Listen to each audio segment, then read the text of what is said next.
Na most jól megmutatom nektek, hogyan szoktam előkészíteni egy ilyen olcsó, egyszemélyes utazást. 2 fontos dolog van nyilván, hogy jutsz oda, és hogy hol alszol.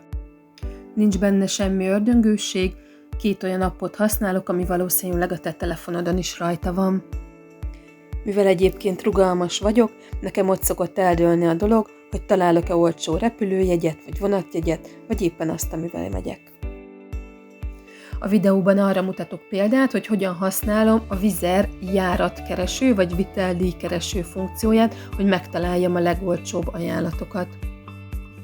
Egyszerűen letekersz a lap aljára, rányomsz a viteldíjkereső gombra, megadod, hogy honnan, hova szeretnél menni, és már kész is vagy. Ha megvannak az időpontok, akkor már csak kell egy jó kis szállás.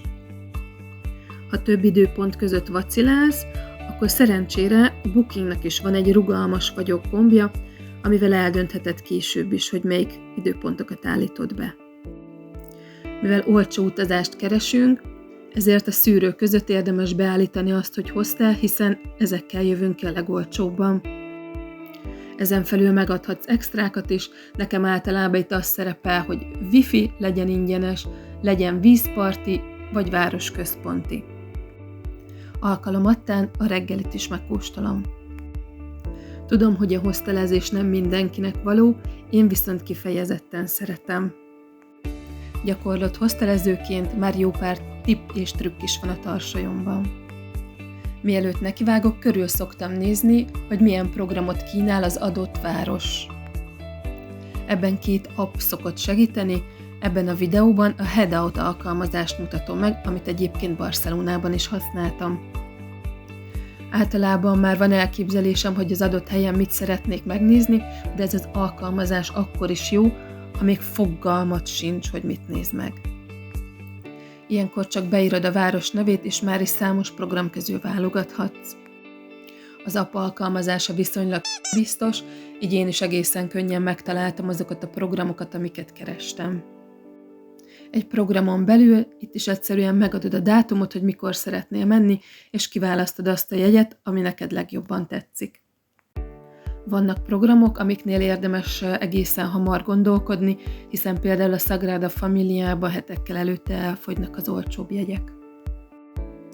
Tudom, hogy sokan nem bíznak ezekben a foglalós appokban, nekem viszont szerencsém volt, és csak pozitív tapasztalatom volt ezzel a foglalási módszerrel kapcsolatban. A 3 foglalt programom a Sagrada Familia, a Park Güell és a Banksy Múzeum volt.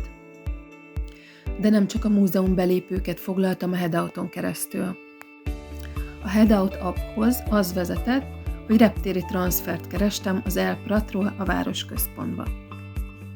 Meg is találtam az oda-vissza jegyemet az El Prat reptérről a Plaça Catalunyáig.